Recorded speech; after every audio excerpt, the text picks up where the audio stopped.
పాత బాస్ పట్ల ప్రేమ మళ్లీ పుట్టిందా? ఈటెల మాటలు చెప్పే నిజం ఇదేనా? తెలంగాణ రాజకీయాల్లో బీజేపీ ఎంపీ ఈటెల రాజేందర్ ఇటీవలి చేసిన వ్యాఖ్యలు ఇప్పుడు గమ్మత్తుగా మారాయి. గతంలో కాళేశ్వరం ప్రాజెక్టును తీరికలేని అవినీతి పుట్టినిల్లు అని విమర్శించిన ఆయనే ఇప్పుడు అద్భుతమైన ప్రాజెక్ట్ అంటూ పొగడ్తలతో మాట్లాడారు. ఇది నిజంగా భావనలో మార్పా లేక వ్యూహాత్మక రాజకీయ మలుపా?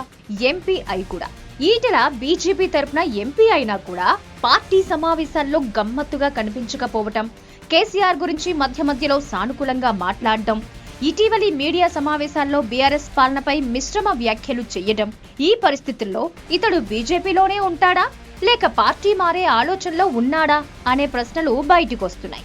పాత బాస్ పై పాత ప్రేమ. ఈటెల గారు గతంలో కేసీఆర్ గారితో సన్నిహితంగా పనిచేసిన సంగతి తెలిసిందే. ఆ తరువాత వ్యత్యాసాలు వచ్చాయి, పార్టీ మారారు. కానీ తాజాగా ఆయన మాటల్లో పాత బాస్ పై హార్డ్ హిట్స్ కంటే హార్ట్ ఫీల్స్ ఎక్కువగా కనిపిస్తున్నాయి. ప్రశ్నలు పుట్టేలా మాట్లాడుతున్నారు. కేసీఆర్ విజన్ గొప్పది, కాళేశ్వరం ఆలోచన అద్భుతం. అన్ని కలిపి చూస్తే ఈటెల గారి తీరులో స్పష్టమైన మార్పు కనిపిస్తోంది. బహుశా బీజేపీ భవిష్యత్తుపై ఉన్న అనిశ్చితి వల్లేనా లేక తెలంగాణ రాజకీయం పట్టంలో మళ్లీ తన పాత్రను పునఃసృష్టించుకోవాలన్న తపన వల్లేనా? క్యాడర్ లో చర్చలు మొదలయ్యాయి. బీజేపీ కార్యకర్తల్లోనూ బీఆర్ఎస్ వర్గాల్లోనూ ఈటెల మాటలపై చర్చలు మామూలుగా లేవు.